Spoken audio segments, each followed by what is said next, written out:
On behalf of the Vancouver Canucks organization here, I want to thank Bo Horvat for his ninth year here in Vancouver, being a great captain and leader, good hockey player and a good person. What he has done on and off the ice here. Definitely want to thank Bo for that.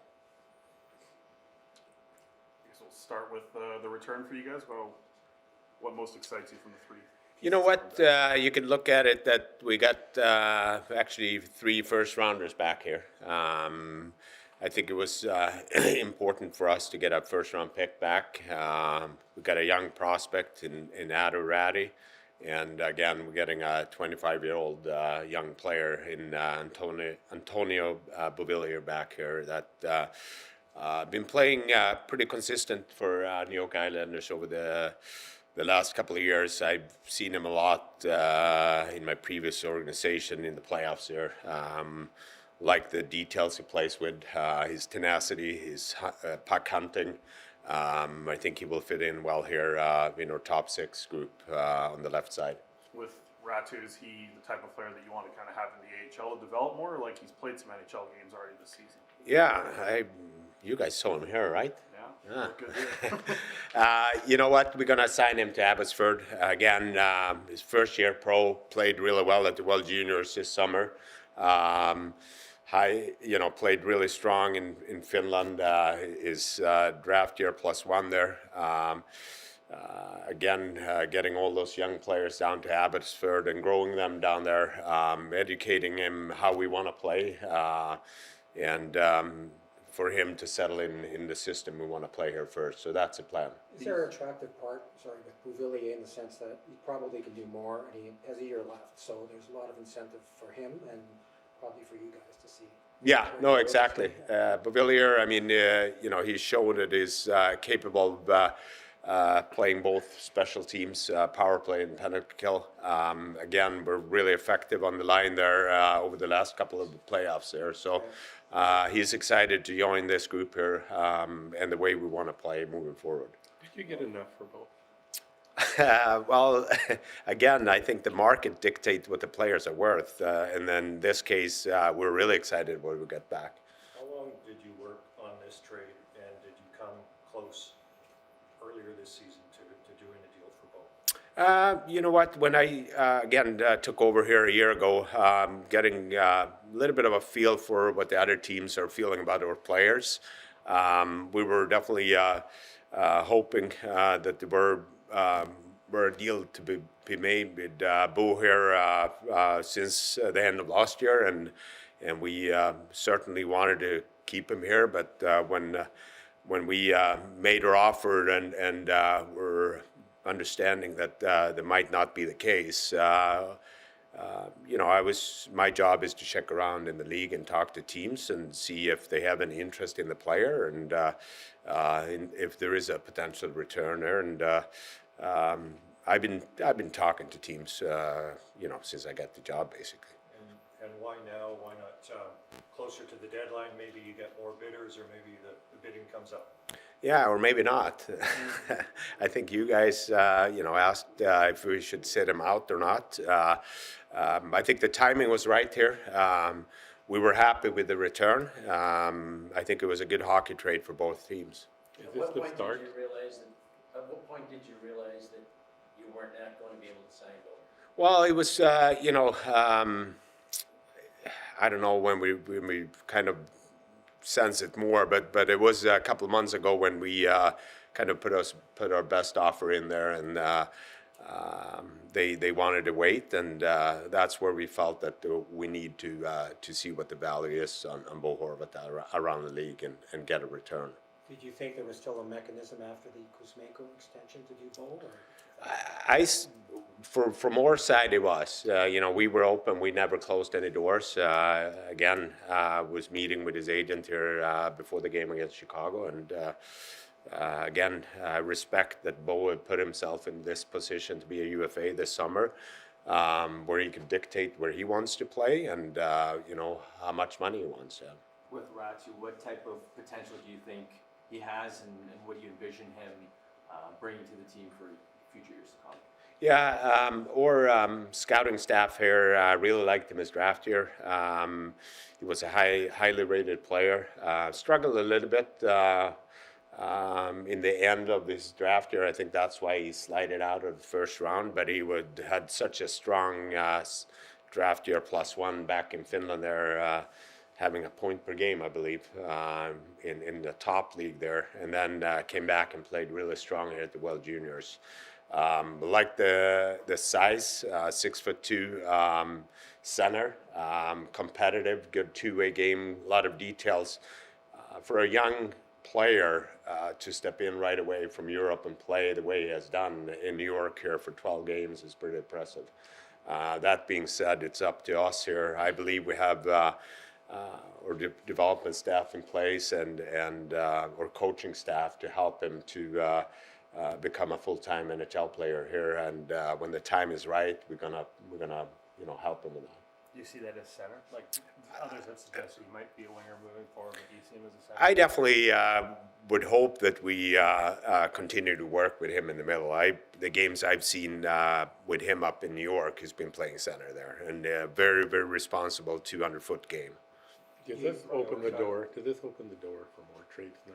Do you think there's more? You know what? We're definitely, again, we're sitting in the standing in the bottom here, so we need to improve our team. Or as we said when we got in here, and trying to get younger, this might be starting. We got 5 weeks to the trade deadline, so I would assume that more calls will come along here. Do you prioritize getting a center back over, say, getting a young defenseman back? Good question. I mean, yes, we did prioritize to get a center or a defenseman back. Obviously, there's other teams that if they have it or not, and being part of discussions. But we felt strong to hear that Raty was a key piece in this deal, along with the first-round pick. And you've talked a lot about culture since you got here. This would seem to shake up the culture. Is this part of the change now? Well, it is. Again, I think we have some young players here in Elias Pettersson and Quinn Hughes that are ready for stepping up here and being part of the leadership moving forward. And Elias' performance and Quinn's performance on the ice definitely shows it. So hopefully we can build on and having more younger players taking on a bigger role and bigger leadership part of this group moving forward. How much does the trade deadline put an emphasis on maybe getting a young defenseman? I think that's something that Jim have spoke about since he got in here too. I mean, we have a little bit of an aging group on the right side there. We got the Ethan Beer earlier here that's been playing really well for us. Absolutely. I mean, if that's something we can, accomplish or not, we'll see. But I think it's more important for us to continue to build of getting younger players into the system. With Beauvillier, Garland, Kuzmenko, Besser, Mikheyev, you have a lot of wingers around that $4 to $6-ish million range in terms of cap hits. Given the club's salary cap situation and the amount of money you now have tied up into wingers, is that a position where either at the deadline or during the offseason you may look to shed salary there to address other needs? It could be. I mean, we're definitely giving the coaching staff a lot of options with those, potential guys playing in a good position. They're top 6 or top 9. So, I mean, if there's anything we can do to become better, we're constant looking for it to improve our team. Are you worried about having that much money tied up into wingers? I think the number, the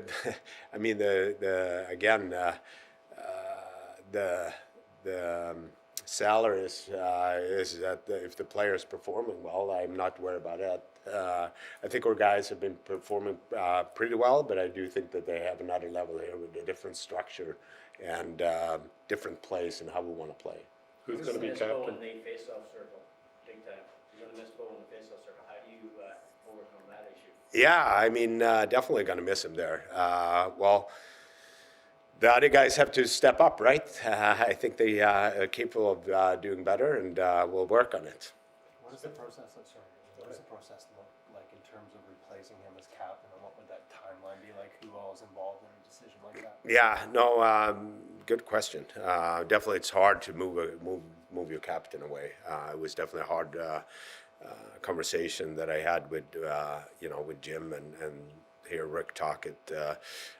As I said, there is a lot of younger players, and particularly Peterson and Quinn Hughes, that have shown that they're capable of being leaders of this team. So we'll sit down as a staff and talk about it here over the next couple of days. Is there any rush?